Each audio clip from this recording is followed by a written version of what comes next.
Hello everyone, कैसे हैं आप सब लोग। आशा है सभी लोग बेहतरीन होंगे और मैं हूं आपका अपना इंजीनियर मुरलीधर जाखड़ और हम लोग पढ़ रहे हैं एनसीईआरटी क्लास 12 सब्जेक्ट मैथमेटिक्स और इसकी चैप्टर नंबर 9 अवकल समीकरण। तो प्यारे बच्चों, सबसे पहले वीडियो को लाइक और शेयर कर दीजिए अपने फ्रेंड सर्कल में। अपना जो एप्लीकेशन है जगदीश साइंस स्कूल बारी के नाम से प्ले स्टोर पे उपलब्ध है, जिसमें कक्षा 11 व 12 की मैथमेटिक्स की सभी कोर्सेज उपलब्ध हैं। कोर्सेज जो हैं वो हम लोगों ने चैप्टर वाइज डिजाइन कर रखे हैं और प्राइस मात्र ₹1 पर चैप्टर। तो ये बात अपने फ्रेंड सर्कल में बताना बिल्कुल ना भूलें।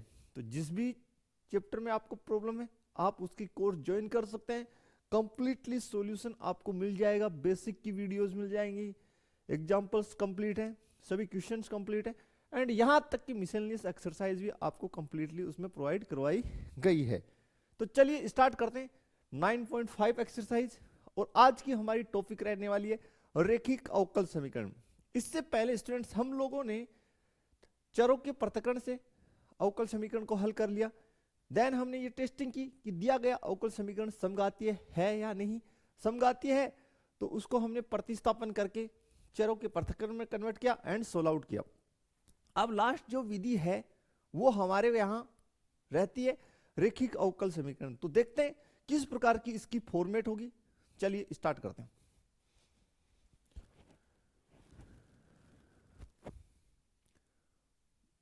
रेखिक अवकल समीकरण की फॉर्मेट किस प्रकार का होगा।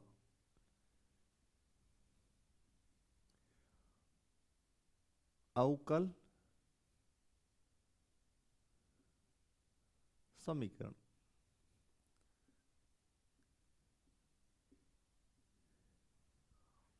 फॉर्मेट फर्स्ट,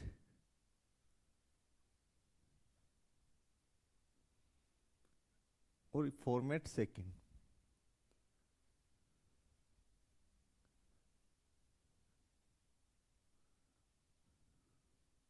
फॉर्मेट का हुआ मतलब हुआ हिंदी में प्रारूप।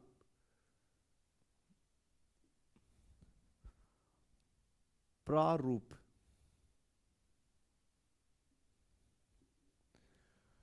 प्यारे बच्चों, ये जो रेखिक अवकल समीकरण है ये हमें दो रूप में देखने को मिल सकता है। सबसे पहले मैं वो दोनों रूप आपके सामने लिख देता हूं कि कौन कौन से रूप में हमें जो है ये देखने को मिलेगा।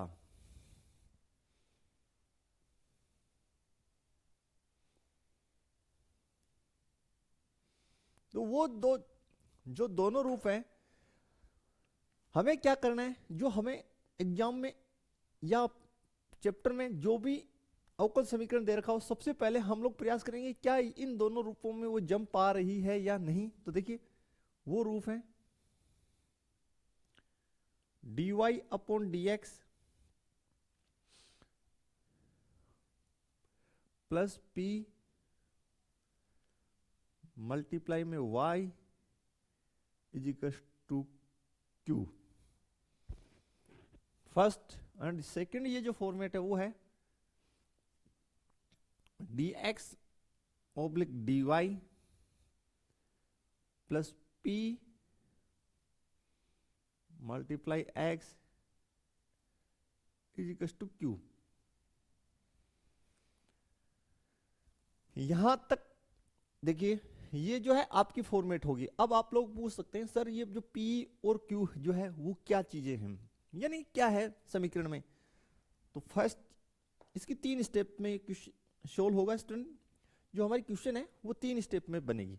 सबसे पहले हमें दिए गए अवकल समीकरण को इस फॉर्मेट में बनाने का प्रयास करना है।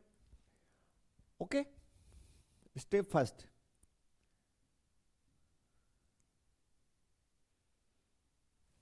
ये तो फॉर्मेट है, ये फॉर्मेट सेकंड है और स्टेप कौन सी है, फर्स्ट। दूसरा लिखिए जहां P और Q, P और Q x में फलन है। किसमें फलन है, x में फलन है। x चर में फलन है या अचर है या अचर है या अचर है। अब हमें क्या करना है, नेक्स्ट जो स्टेप है वो क्या करनी है हमें, ये फर्स्ट स्टेप हो गया। स्टेप जो सेकंड है उसमें हमें समाकलन गुणांक ज्ञात करना है। स्टेप सेकंड,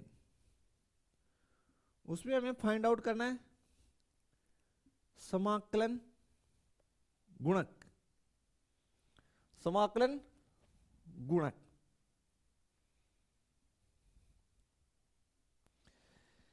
जिसको शॉर्ट में हम लोग बोलेंगे IF, यानी integrating factor, integrating factor. Okay, अब ये जो आपकी IF है ये कैसे ज्ञात होगी वो मैं यहां लिख रहा हूं। ये फॉर्मेट से फर्स्ट, ये जो सेकंड है इसको हम लोग बाद में सोल्व आउट कर लेंगे। इसकी स्टेप सेकंड, इसको आप लोग एक बार पेंडिंग रख लीजिए। ओके, स्टेप सेकंड IF किस प्रकार निकलेगा, देखिए integrating factor is equal to e की पावर इंटीग्रेशन P, अवकलन किसके सापेक्ष है, x के सापेक्ष, तो समाकलन भी x के सापेक्ष, तो P dx।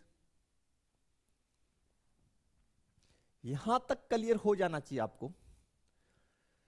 पहले हमें दिए गए अवकल समीकरण को इस फॉर्मेट में बनाने का, इस फॉर्मेट में बनाने का प्रयास करना है। देन हमें P और Q का मान लिखना है। किसका, P और Q का, यानी P और Q हमारे पास क्या गिवन है वो लिख लीजिए। स्टेप सेकंड में हमें समाकलन गुणांक नहीं सॉरी समाकलन गुणक ज्ञात करना है, इंटीग्रेटिंग फैक्टर फॉर्मूला ये रहने वाला है। ओके, और स्टेप थर्ड में आपको सॉल्यूशन लिखना है। स्टेप थर्ड में हमें लिखना है हल। स्टेप थर्ड में हमें हल लिखना है। इसको इक्वेशन नंबर दे दीजिए 1, समीकरण 1 का। किसका, समीकरण 1 का। और जो सॉल्यूशन है वो क्या होगा, देखिए वो होगा आपका y multiply IF is equal to समाकलन Q multiply IF multiply DX। ये आपको लिखना है स्टूडेंट, क्लियर कर लीजिए यहां तक, प्लस C। तो इस 3 स्टेप में क्वेश्चन सोल्व आउट होगी। कितनी स्टेप में, 3 स्टेप में। फिर से रिपीट कर रहा हूं, रेखिक अवकल समीकरण। ओके, इसकी हमारे पास 2 फॉर्मेट होंगे, यानी 2 फॉर्मेट में क्वेश्चन बन सकता है। क्योंकि आप लोगों ने समघात में भी देखा है कि dy अपॉन dx रूप भी बनता है और dx ओब्लिक dy भी बनता है। तो यहां पे भी dy ओब्लिक dx और dx ओब्लिक dy दोनों फॉर्मेट बन सकती है। अगर dy oblique dx plus p multiply y is equal to q, ये फॉर्मेट बनती है। अब देखिए क्वेश्चन ये सर p और q क्या है, देखिए p और q जो है x में, या तो x में फलन होंगे, या तो x में फलन होंगे, या कोई अचर होगा। फर्स्ट इतना कीजिए। सेकंड स्टेप में हमें समाकलन गुणक निकालना है, जिसको हम लोग बोलेंगे इंटीग्रेटिंग फैक्टर। निकालेंगे कैसे, क्वेश्चन सूत्र क्या रहेगा, देखिए IF is equal to e की पावर P dx। एक खास बात, समाकलन गुणक के अंदर आपको कांस्टेंट नहीं लिखना है। ओके, जब भी समाकलन करें कांस्टेंट नहीं आएगा। क्लियर। स्टेप थर्ड, हमें समीकरण नंबर 1, यानी ये जो फॉर्मेट है इसका सॉल्यूशन लिखना है। लिखने का तरीका देखिए, y मल्टीप्लाई IF, ये P और Q किस में फलन है, P और Q किस में फलन है, आप कहेंगे सर x में। तो सॉल्यूशन के अंदर हमें यहां लिखना है y मल्टीप्लाई IF, फिर समाकलन, ये जो आपका x में फलन है वो गुना में इंटीग्रेटिंग फैक्टर। चूंकि यहां पे x के सापेक्ष अवकलन हो रखा है इसलिए x के सापेक्ष अवकलन प्लस c।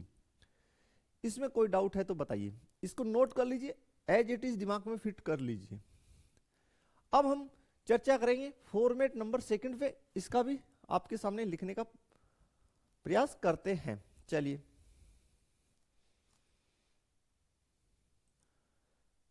देखिए स्टूडेंट, जो ये सेकंड फॉर्मेट है, अगर इक्वेशन जो हमें गिवन है अवकल समीकरण का, वो इस फॉर्मेट में जो एडजस्ट हो रहा है, स्टेप फर्स्ट आपका ये हो गया कि इस फॉर्मेट में आपको अवकल समीकरण को जमाना है, और जहां पर P और Q जो है ये आपके y में फलन है। अब की बार किस में? y में फलन होंगे। फलन है या अचर है? या अचर है। Clear everyone? या तो y में फलन है या अचर है। दूसरी बात देखिए, तो आपको क्या करना है, यहां से P की और Q का जो भी मान है वो आपको राइट डाउन करना है। सेकंड स्टेप देखिए, सेकंड स्टेप में आपको इंटीग्रेटिंग फैक्टर IF ये निकालना है। फॉर्मूला रहेगा e की पावर इंटीग्रेशन P किसके सापेक्ष अवकलन है? y के, तो समाकलन भी y के सापेक्ष यानी dy। Okay clear everyone? Step 2 लिख देता हूं। स्टेप थर्ड में आपको ये जो हमारा इक्वेशन नंबर फर्स्ट है इसका सॉल्यूशन लिखना है, हल। तो लिखेंगे स्टेप थर्ड, समीकरण एक का हल। क्या रहेगा? P के साथ कौन है मल्टीप्लाई में? P पहली बात क्या है? Y में फलन, और किससे मल्टीप्लाई है? X से। तो लिखेंगे X multiply IF is equal to integration Q multiply IF और समाकलन किसके सापेक्ष? dy plus C। ये आपका रहेगा। इस प्रकार से 3 स्टेप में आपको क्वेश्चन को सोल्व आउट करना है। प्यारे बच्चों, दोनों के दोनों फॉर्मेट आपके दिमाग में एकदम से फिट होने चाहिए। देन देखिए, अब मैं क्वेश्चंस बनाता हूं 1 बाय 1 करके, आप सिर्फ देखते रहिए, लास्ट तक वीडियो में जमे रहिए, आपको सभी क्वेश्चंस क्लियर हो जाएंगे। ये मैं आपको पक्का विश्वास दिला रहा हूं। देखिए इसकी आज की एग्जाम्पल देखते हैं। अब देखिए स्टूडेंट्स, जो अपनी एग्जाम्पल है, सबसे पहले एग्जाम्पल नंबर 14, बड़ा ही प्यारा एग्जाम्पल है। हल स्टार्ट करते हैं इसकी, एग्जाम्पल नंबर 14 का हल। 14 नंबर हमें गिवन है dy अपॉन dx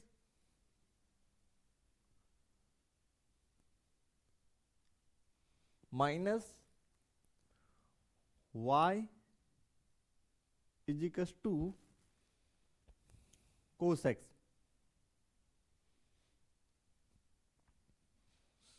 इस फॉर्मेट को बहुत ही ध्यान से अगर हम स्टूडेंट देखें और रेखिक अवकल समीकरण के फॉर्मेट से इसको कंपैरिजन कर लें, जो मैंने आपको बताया था वो था dy upon dx plus p multiply y is equal to q से तुलना करने पर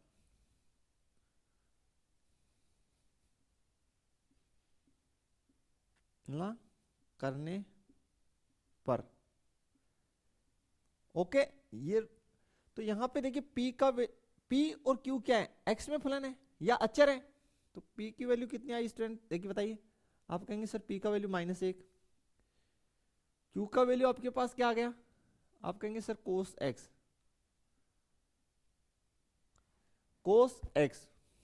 फर्स्ट स्टेप में कोई दिक्कत आपको हुई? आप कहेंगे बिल्कुल नहीं। अब दूसरे स्टेप में आप क्या कीजिए, समाकलन गुणक ज्ञात कर लीजिए इसका, इंटीग्रेटिंग फैक्टर। देखिए मैं शॉर्ट में इसको इंटीग्रेटिंग फैक्टर ही बोलूंगा, इतना बड़ा नाम नहीं बोलेंगे हम। तो अब हम IF निकाल रहे हैं, सेकंड स्टेप में इसकी IF निकाल रहे हैं। IF निकालने की प्रोसेस, e की पावर इंटीग्रेशन P समाकलन अवकलन x के सापेक्ष है, तो समाकलन में क्या लिखेंगे? dx। नेक्स्ट स्टेप बनेगा e की पावर में इंटीग्रेशन, और p की वैल्यू कितनी, -1 dx। यहां तक क्लियर। आगे देखिए प्यारे बच्चों, तो आई एफ इजिकल्स टू, इसको लिख दीजिए e की power integration minus outside 1 dx, और 1 का समाकलन आपको पता ही है अच्छे से, आप कहेंगे सर माइनस, तो बाहर है 1 का x हो गया। Okay clear. और समाकलन गुणक में हम लोग कभी भी कांस्टेंट का इस्तेमाल नहीं करेंगे, यहां तक क्लियर हो जाना चाहिए। अब लिखिए हल, हल क्या लिखे, हल। इसको समीकरण 1 दे दीजिए, समीकरण 1 का किस प्रकार से लिखेंगे, y multiply I F is equals to integration q multiply I F plus C,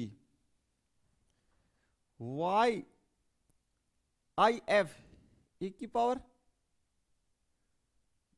-x, q cos x, cos x, और इंटीग्रेटिंग फैक्टर, इंटीग्रेटिंग फैक्टर है e की पावर -x, और यहां पे dx नहीं लिखा ना, dx लिखिए dx प्लस सी, dx प्लस सी। चेक कर लीजिए, y सॉल्यूशन में आई एफ e की पावर -x, q का value cos x, integrating factor e की पावर -x।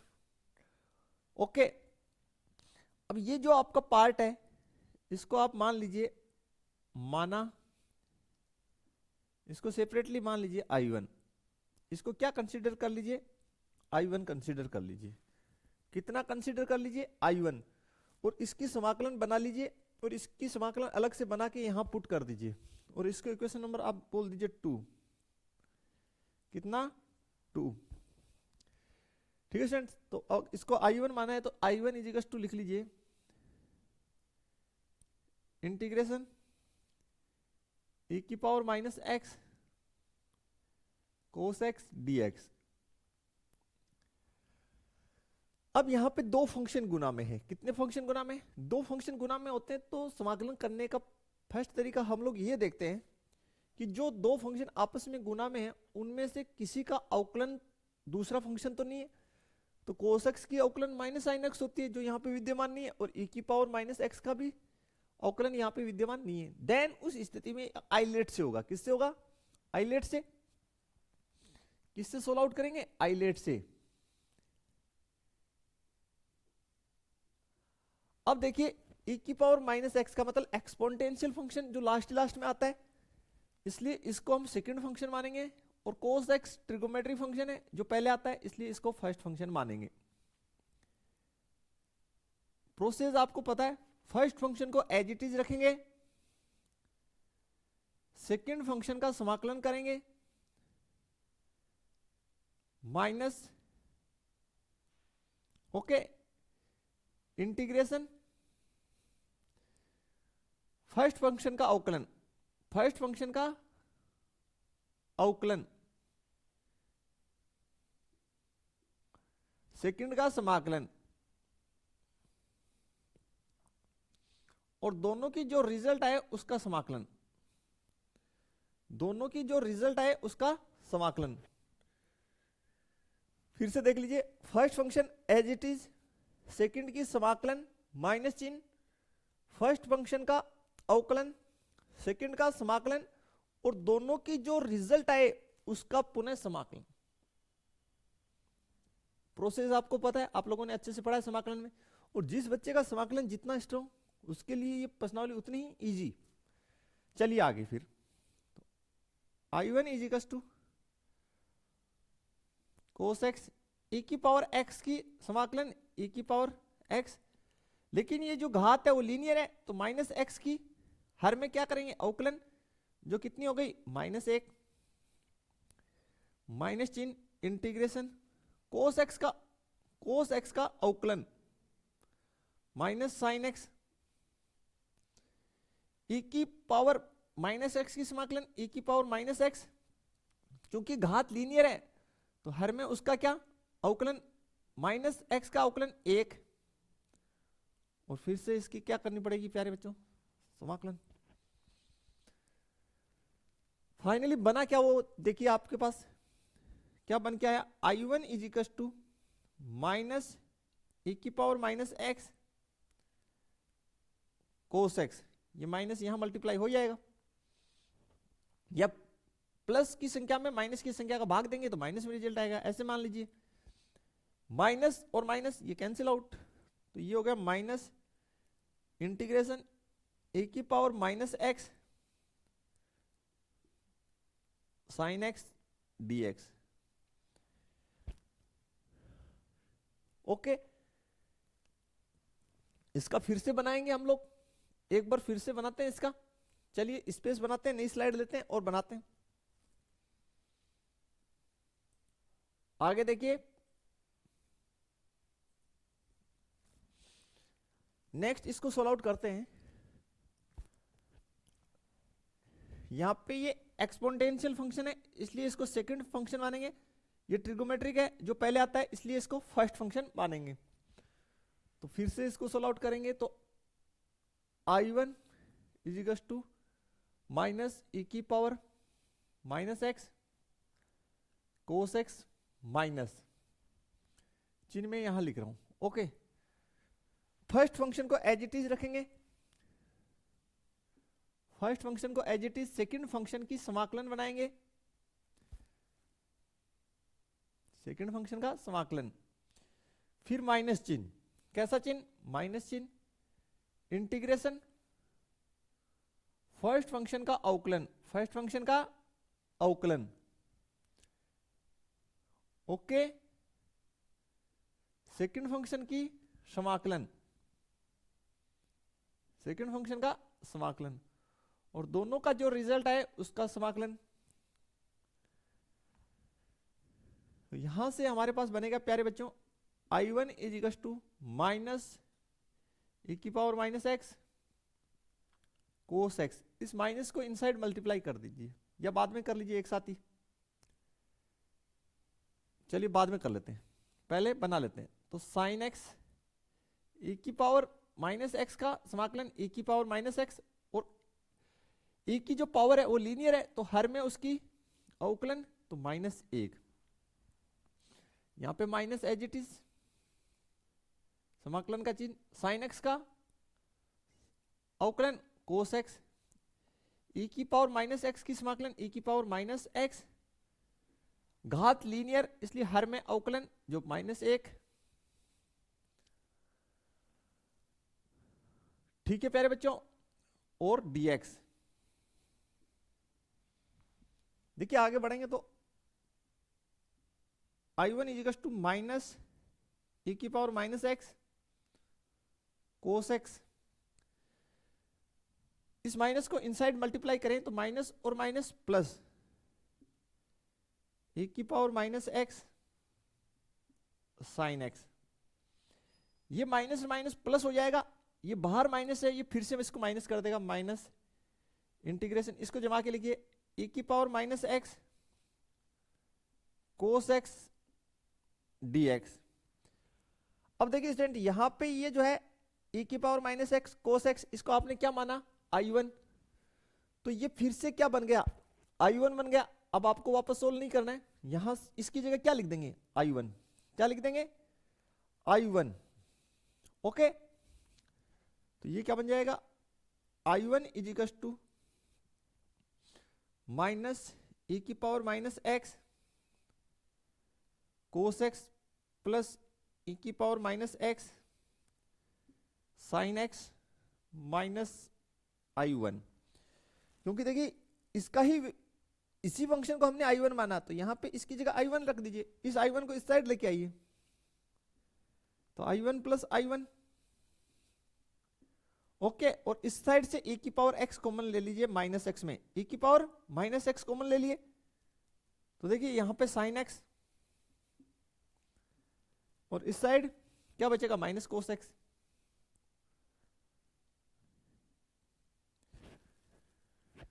i1 2i1, तो i1 इजिकल्स टू कितना हो जाएगा, इस 2 को इस साइड भेज दीजिए, 1/2 e की power minus x sine x minus cos x। ये शानो समीकरण नंबर 3। कितना, 3। बोले सर कांस्टेंट नहीं लगाया, यार एक बार लगाने की आवश्यकता है, यहाँ पहले से लगा रखा हमने, बार बार लगाएंगे फिर नया कांस्टेंट लेना पड़ेगा। ओके, बार बार लगाएंगे फिर नया, दोनों को जोड़ के एक नया लेना पड़ेगा। इस i1 की वैल्यू समीकरण 2 में रख दीजिए, कितने में रख दीजिए, 2 में। तो लिखिए समीकरण 2 में i1 का मान रखने पर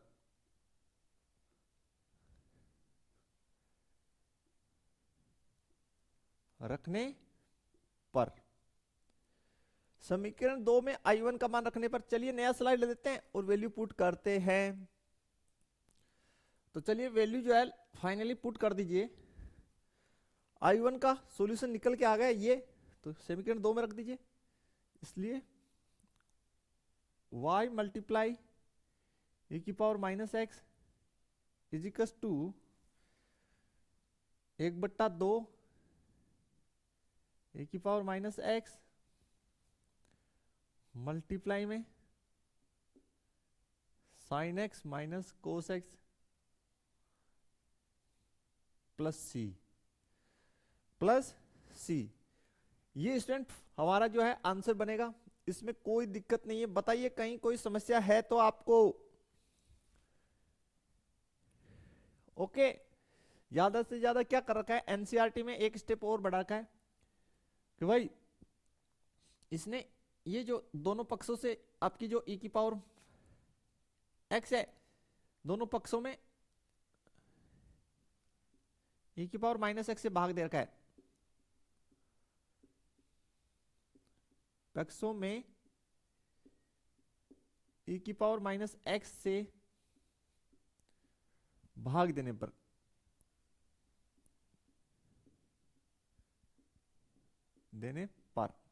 ओके, तो यहां पे क्या बचेगा y, यहां पे क्या बचेगा 1/2 sine x minus cos x plus c में e की पावर माइनस x का भाग देंगे, दे दिए। फाइनली एक स्टेप और आपको आगे लिख के बता देते हैं आपके आंसर जो है एनसीईआरटी के according, sine x minus cos x by 2 plus c multiply e की पावर x, यानी नीचे नेगेटिव है, हर में अंश में ले जाएंगे तो पॉजिटिव हो जाएगा। ये आपकी आंसर दे रखी फाइनली, और ये जो है इसकी व्यापक हल है। कौन सी हल है स्टूडेंट, व्यापक हल।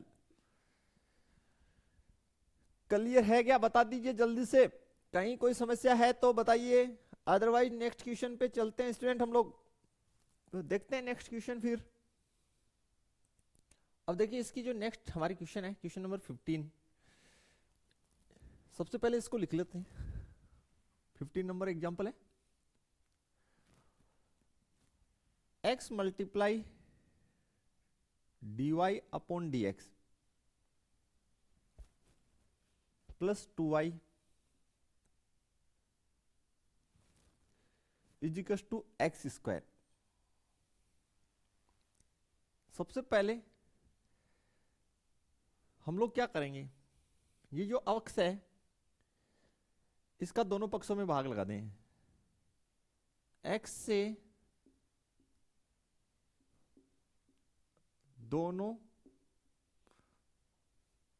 पक्षों में भाग देने पर भाग देने पर। स्टूडेंट जितना प्रैक्टिस करेंगे आपको देखते ही पता चल जाएगा कौन सी फॉर्मेट बन रही है। तो dy अपॉन dx, इस साइड से x cancel out, plus 2 by x multiply y is equals to x। Okay clear? हाँ है ना? यहां तक कोई समस्या है तो बताइए। अब आप बड़े ही आसानी से पहचान पा रहे होंगे, बड़े ही आसानी के साथ आप पहचान पा रहे होंगे कि सर ये जो है रेखिक अवकल समीकरण है। क्यों? क्योंकि देखिए यहां पे देखिए p की वैल्यू कितनी है, p इज इक्वल्स टू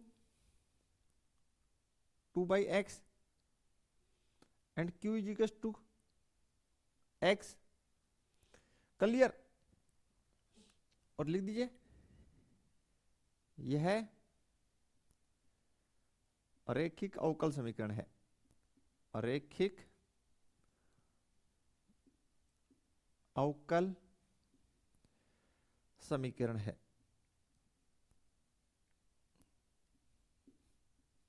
कैसा है? अरैखिक अवकल समीकरण है। dy ओब्लिक dx, ओके, ये p की वैल्यू है और ये q की वैल्यू है। सेकंड स्टेप में हम लोग क्या करेंगे, इंटीग्रेटिंग फैक्टर निकालेंगे।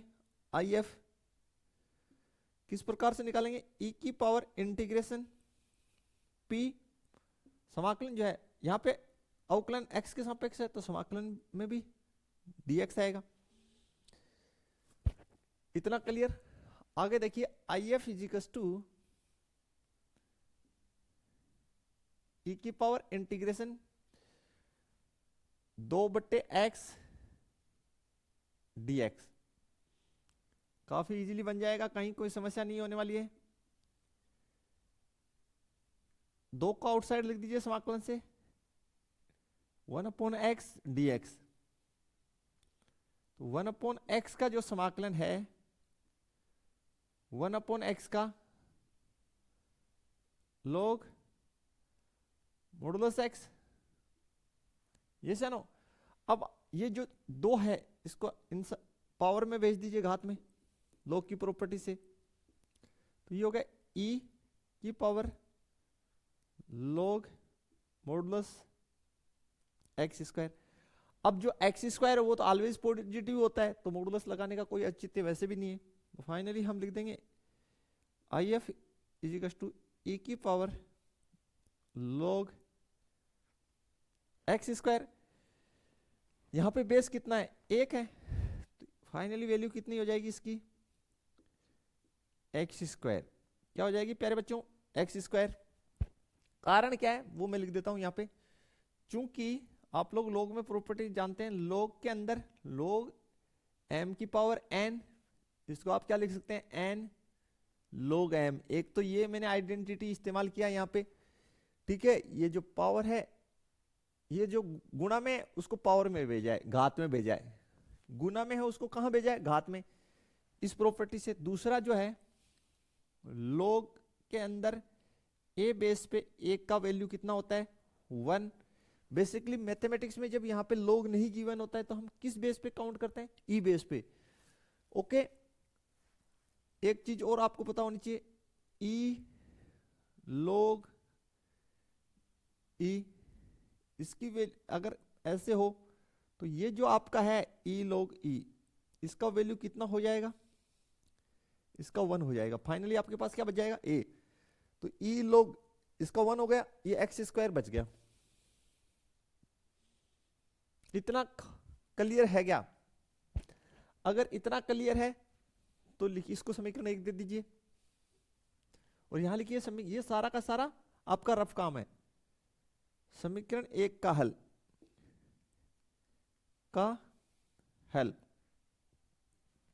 क्या हो जाएगा, ये समीकरण 1 दीजिए, इसको समीकरण 1 दीजिए, यहां पे नहीं देना है, इसको दीजिए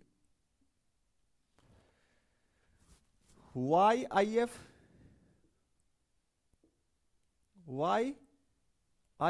इज इक्वल टू समाकलन QIF dx प्लस c। ये जनरल वे में होता है।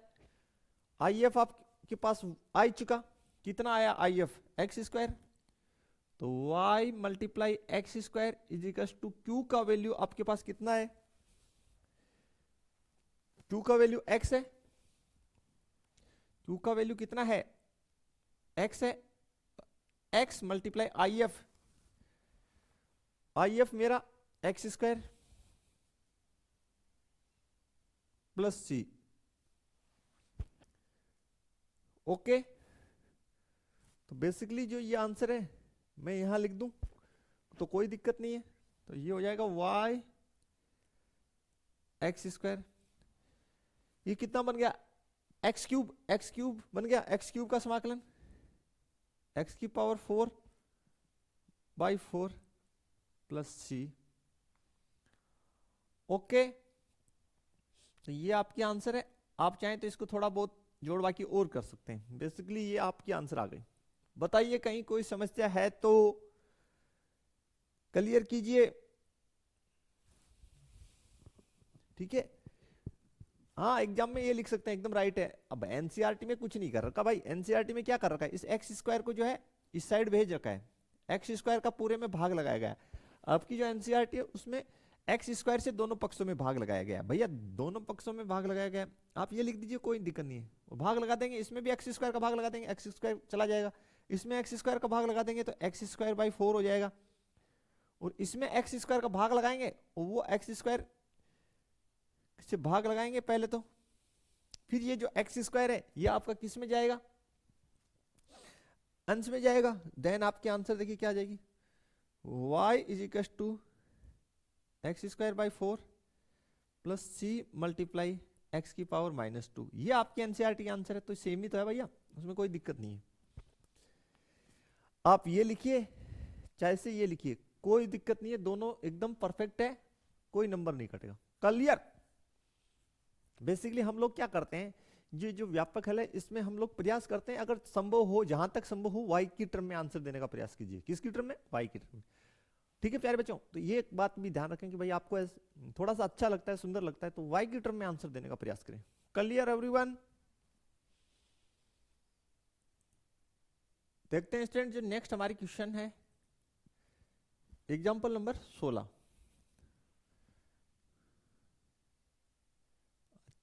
अच्छा क्वेश्चन है स्टूडेंट, आप इसको थोड़ा स्टार डाल दीजिए। y dx माइनस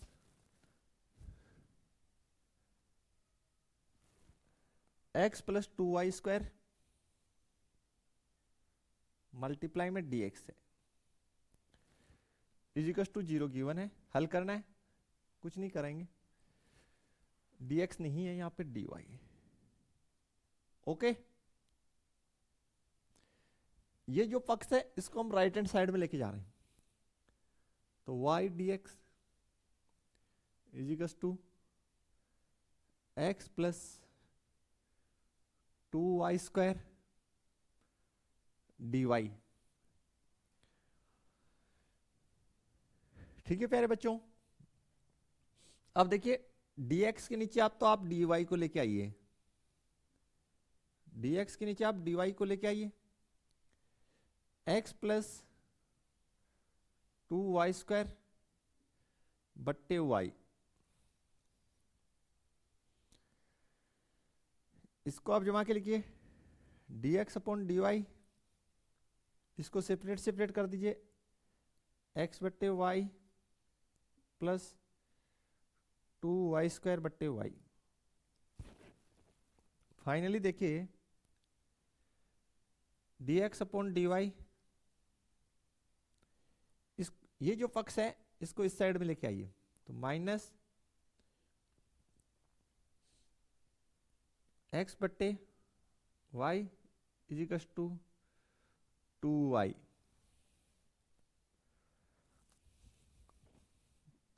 कौन सी इसको समीकरण 1 दे दीजिए। अब ये जो है, ये समीकरण 1 जो है वो कौन सी फॉर्मेट में रेखी का अवकल समीकरण है, समीकरण 1 dx upon dy plus p multiply x equals to Q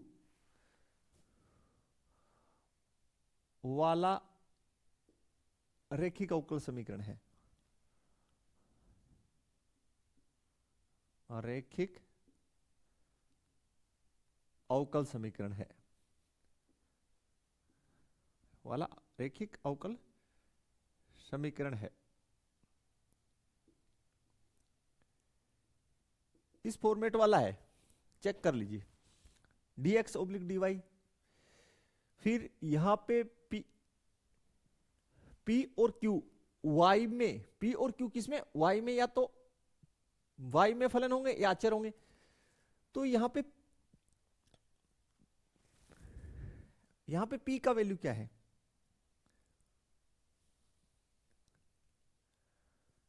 p का वैल्यू जो है आपके पास वो है, इसलिए p equals to minus 1/y और q इजिकल्स टू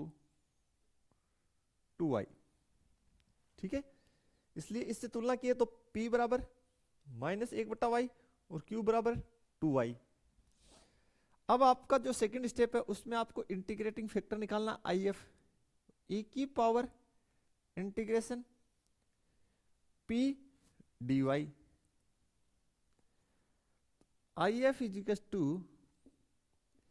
e की पावर इंटीग्रेशन p की वैल्यू -1/y, तो माइनस आउटसाइड लिख दिए 1/y dy। फाइनली आपके पास आ गया e की power minus log modulus y। इस माइनस को इनसाइड भेज देते हैं पावर में, अभी आपको प्रॉपर्टीज बताई। तो यहां से देखिए if इजिकल्स टू e की पावर log मॉडुलस में y की पावर -1। ठीक है, इसको आप कैसे लिख देंगे, if इजिकल्स टू e की पावर log मॉडुलस 1/y। ये जो है आपका यहां तक का ये जो पोर्शन है इसका वैल्यू कितना हो जाएगा, 1 हो जाएगा। और मॉडुलस है तो रिजल्ट कैसे आनी, पॉजिटिव। मॉडुलस क्या करता है, पॉजिटिव करके देता है फाइनली। तो if इजिकल्स टू 1/y ये हमें प्राप्त हो गया 1/y। यहां तक कोई समस्या नहीं होना चाहिए। अब हल लिख लीजिए, समीकरण 1 का हल, समीकरण 1 का हल।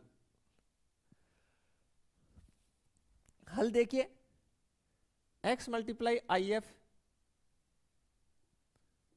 इजिकल्स टू समाकलन q multiply if dy plus c, dy plus c, ये आपकी सॉल्यूशन होगी। ओके, तो जो आपके पास आया हल, तो x if 1/y, तो x/y, q का वैल्यू यहां से देखिए 2y, if 1/y dy plus c, x/y, इससे ये कट गया, 2 आउटसाइड 1 dy प्लस c 1, तो इसका क्या हो जाएगा, इसकी समाकलन y, x/y 2y plus c।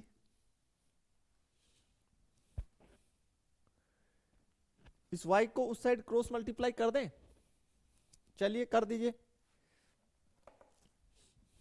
थोड़ा सा एडजस्ट कर लें ताकि नया स्लाइड ना लेना पड़े। तो इसको क्रॉस मल्टीप्लाई कर देंगे तो ये हो गया x इस y को इससे मल्टीप्लाई किया तो 2y² प्लस cy, ये आपकी व्यापक हल आ गई स्टूडेंट। कैसी हल आ गई? व्यापक। तो इसमें कोई दिक्कत है तो बताइए, यहां तक क्लियर कीजिए सारे बच्चे। ओके, सभी को कंफर्म है? तो काफी इजी है, कहीं कोई दिक्कत आपको इसमें नहीं होना चाहिए अभी तक। देखिए स्टूडेंट, जो नेक्स्ट हमारी क्वेश्चन है, काफी प्यारा क्वेश्चन है ये। हमें बोला गया जो अवकल समीकरण ये दे रखा है, इसका विशिष्ट हल ज्ञात करना है। विशिष्ट हल ज्ञात करने के लिए व्यापक तो आपको निकालना ही पड़ेगा। चलिए सबसे पहले लिख लीजिए, dy अपॉन dx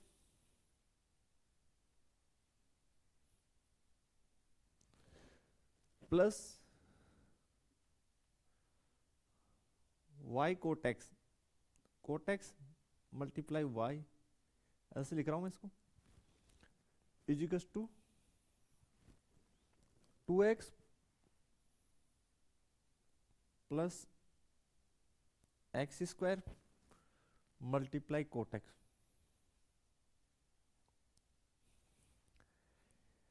स्टूडेंट आपको देखते ही क्लियर हो जाना चाहिए कि ये जो समीकरण 1 है आपका, इसको मैं समीकरण 1 दे देता हूं, ये पहले से फॉर्मेट में ऑलरेडी।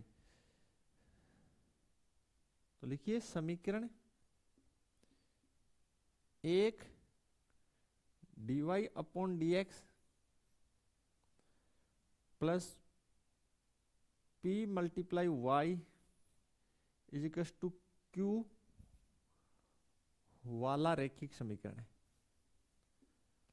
रैखिक अवकल समीकरण है। अवकल समीकरण है।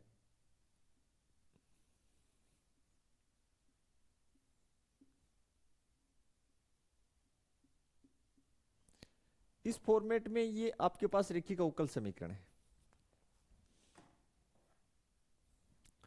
ओके, तो देन कंपैरिजन कीजिए। p इसलिए p का वैल्यू जो है कोटेक्स, q का वैल्यू 2x प्लस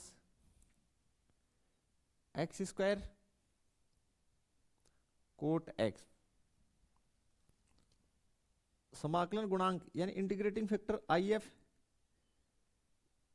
e की पावर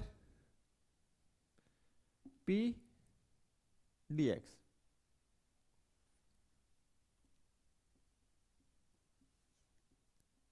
तो p की वैल्यू कोट x dx। ठीक है, आगे देखिए, यहीं पे क्लियर कर लेते हैं।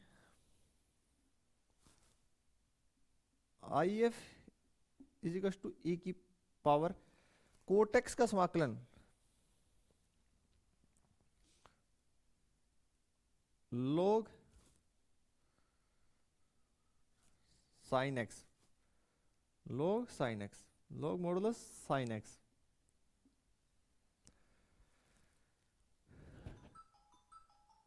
ठीक है, clear?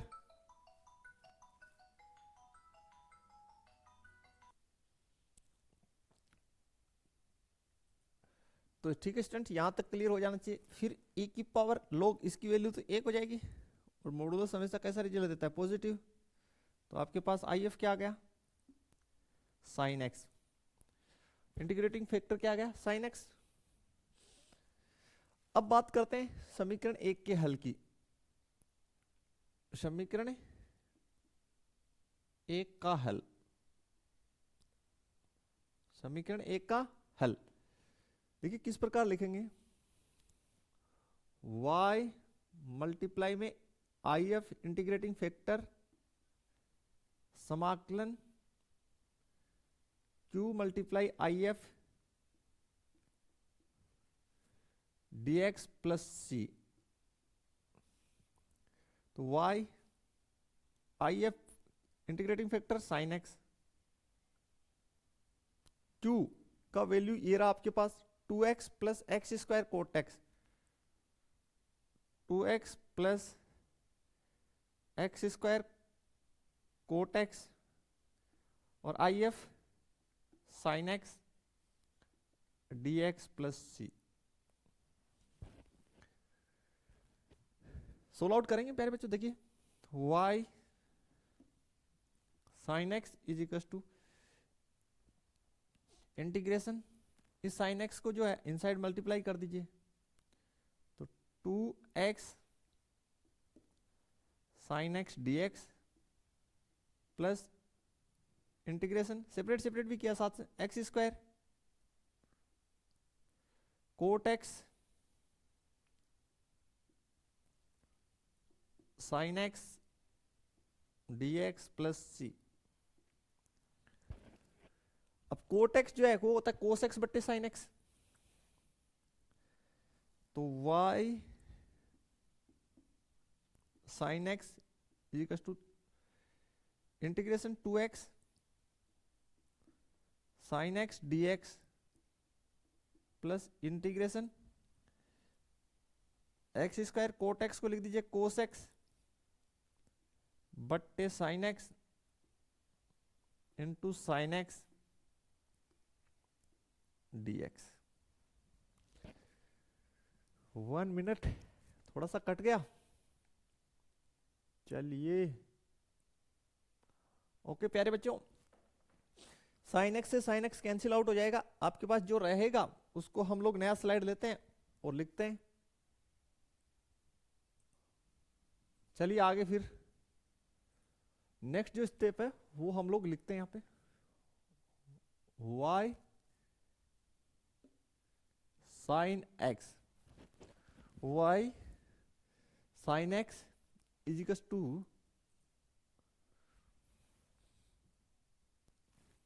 Integration 2x sine x dx plus integration x square cos x dx plus c. ठीक है स्टूडेंट्स, अब आप लोगों को क्या करना है यहाँ पे बहुत ही ध्यान से देखिए, हम लोग क्या करेंगे, इसका समाकलन नहीं करेंगे, केवल इस पार्ट का करेंगे। आप कहेंगे सर क्यों, तो आपको पता चल जाएगा कि देखिए यहाँ पे दो फंक्शन गुना में आइलेट से होगा, हाँ है ना, मैं सिर्फ इस वाले का कर रहा हूं, आपको समझ में आ जाएगा। तो पहले तो यहाँ पे लिखिए आइलेट वाला पार्ट लिखिए, आइलेट से करेंगे इसका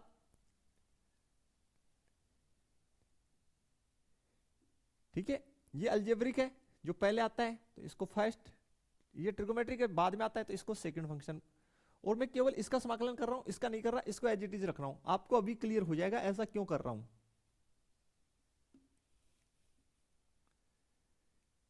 integration 2x sine x dx, दो फंक्शन गुना में उनका समाकलन कर रहे हैं, तो फर्स्ट फंक्शन को as it is okay, second का समाकलन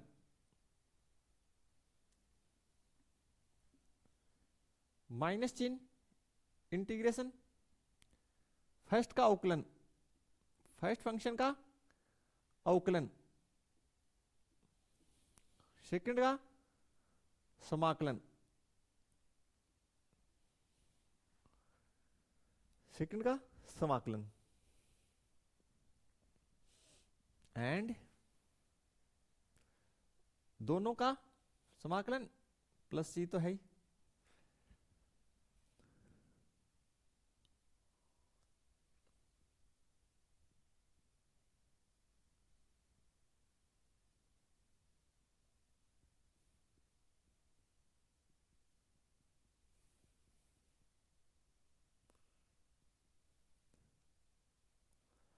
आगे देखिए फिर, तो y sine x is equal to integration 2x sine x dx plus x square as it is cos x की समाकलन कितना, sine x minus x square का अवकलन 2x, कोस एक्स का समाकलन साइन एक्स, और आउटसाइड कितना है dx प्लस सी। अब देखिए ये पोर्शन और ये पोर्शन आपका कैंसिल आउट हो गया, इसलिए मैंने ऐसा किया। ठीक है, तो जब भी आइलेट वाला रूल लगे तो आप ये बात जरूर ध्यान रखना कि इस प्रकार के फंक्शंस हो तो पहले एक का बना के देखिए। ठीक है स्टूडेंट्स, और ये बोला सर हमें कैसे पता चलेगा? भैया आपको प्रैक्टिस से ही पता चलेगा। अगर आपने समाकलन के अंदर जो ये आपकी आइलेट वाली चैप्टर है 7.6 उसमें अच्छे से प्रैक्टिस किया तो बिल्कुल पता चलेगा। ओके, तो मैंने इस फंक्शन को एज इट इज रखा, इसकी समाकलन बनाई जो आपके सामने। ये पोर्शन और ये पोर्शन कैंसिल आउट हो चुका है। Finally y sin x is equal to x square sine x plus c. ये मेरा सॉल्यूशन जो है वो आ चुका है। ज्यादा से ज्यादा आप क्या कर सकते हैं, दोनों पक्षों में साइन एक्स से भाग देते हैं, तो y is equal to x square plus c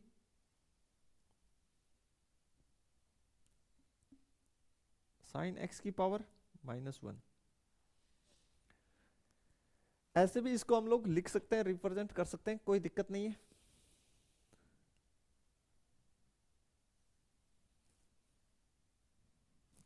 ठीक है, लेकिन हमें तो यहाँ पे देखिए विशिष्ट हल, चलिए इसी को रख लीजिए, इसी को आप समीकरण दे दीजिए। कितना दें इसको, चलिए इसको हम राउंडेड कर देते हैं। ये आपकी व्यापक हल आ गई, आपको यहाँ पे व्यापक हल आ चुका है ये।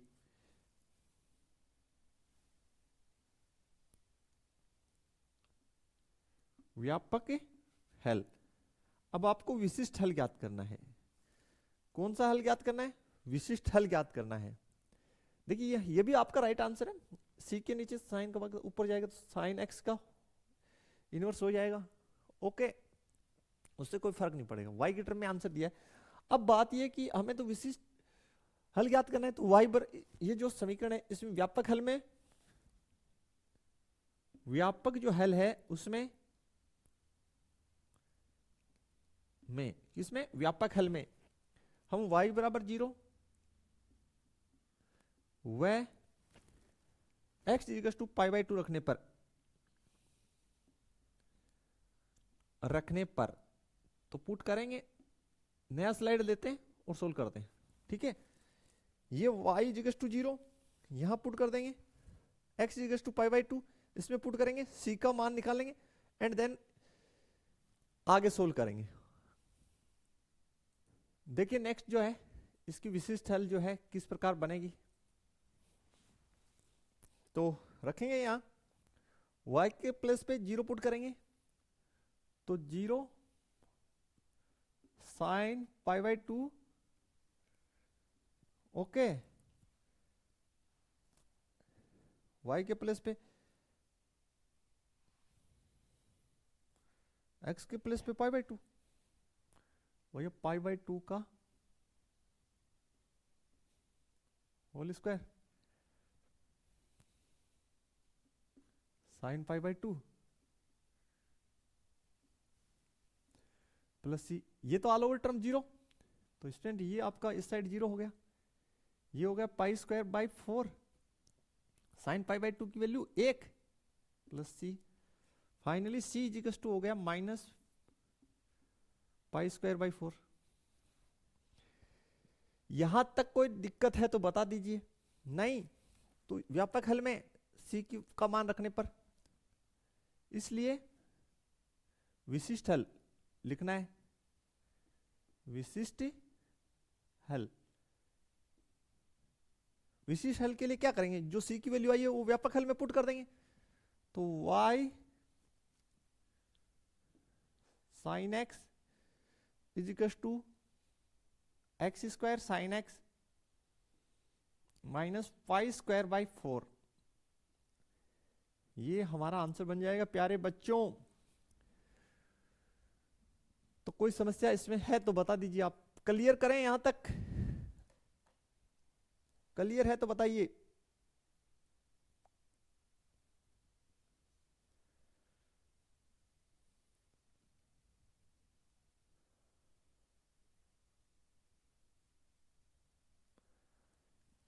ठीक है, हाँ एनसीईआरटी में आंसर, अरे वही तो बात है, उसने कुछ नहीं कर रखा ना, एनसीईआरटी वाले ने इस साइन एक्स को इस साइड ला रखा है यार, और कुछ नहीं कर रखा, तो यानी ऐसे कर रखा है, वाई की टर्म में आंसर दे रखा है, तो एक्स स्क्वायर साइन एक्स से भाग लगाए तो ओके, ये pi square by 4 sine x ऐसे लिख रखा है यार, एक ही तो बात है, ये टर्म लिख रखी है, यानी इस साइन एक्स दोनों पक्षों में साइन एक्स से भाग लगा दिया तो वाई बचा, इधर साइन एक्स कट जाएगा, एक्स स्क्वायर बचा, तो ये pi square by 4 sign x, ये आंसर दे रखी है आपकी। हाँ एनसीईआरटी में बिल्कुल यही दे रखा है।